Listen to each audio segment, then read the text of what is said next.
Punjab versus RCB match. Already ఈ match గురించి చాలా ఎక్సైటెడ్ గా ఉన్నా అని చెప్పి లాస్ట్ రీల్ లో చెప్పాను. లాస్ట్ టైం వీళ్ళిద్దరికి మ్యాచ్ బెంగళూరు వెన్యూలో జరిగింది. వర్షం పడడం వల్ల ఓవర్స్ కూడా తగ్గించేశారు. వీళ్ళిద్దరి మధ్యలో పూర్తి స్థాయిలో ఫైట్ చూడలేకపోయాం. కానీ ఈ రోజు పంజాబ్ లో జరిగిన మ్యాచ్ వల్ల వీళ్ళిద్దరిలో ఎవరు స్ట్రాంగెస్ట్ అనేది మనకు కొంచెం అర్థమవుతుంది. టాస్ గెలిచి ఆర్సీబీ బౌలింగ్ తీసుకుని మనం ఆల్రెడీ ముందుగా మాట్లాడుకున్నట్టు కృణాల్ పాండ్యా అండ్ సుయేష్ శర్మ ఇద్దరు ఎక్సలెంట్ బౌలింగ్ వేసి చెరువు రెండు వికెట్లు తీసుకుని పంజాబ్ టీం ని కుప్పకూల్చారు. అండ్ మిగతా బౌలర్స్ కూడా మంచి ఎకనామీ మెయింటైన్ చేసి పంజాబ్ టీం ని 157 రన్స్ కి ఆపగలిగారు. ఇది మామూలు విషయం కాదు.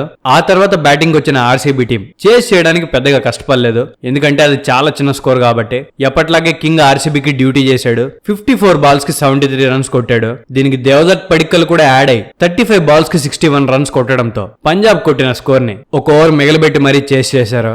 ఆర్సీబీ బయట పిచ్చుల మీద బాగానే పర్ఫామ్ చేస్తోంది కానీ హోమ్ గ్రౌండ్ లో ఇంతవరకు ఒక్క మ్యాచ్ కూడా గెలవలేదు. హోమ్ గ్రౌండ్ లో కూడా వాళ్ళ ప్రతాపం చూపించుకోగలిగితేనే ఆర్సీబీ ఈ ఇయర్ కప్ గెలవడానికి ఛాన్స్ ఉంటుంది. దీని గురించి మీరేమంటారు? కామెంట్ సెక్షన్ లో చెప్పండి. అండ్ ఛానల్ నచ్చితే ఖచ్చితంగా సబ్స్క్రైబ్ కూడా చేసుకోండి.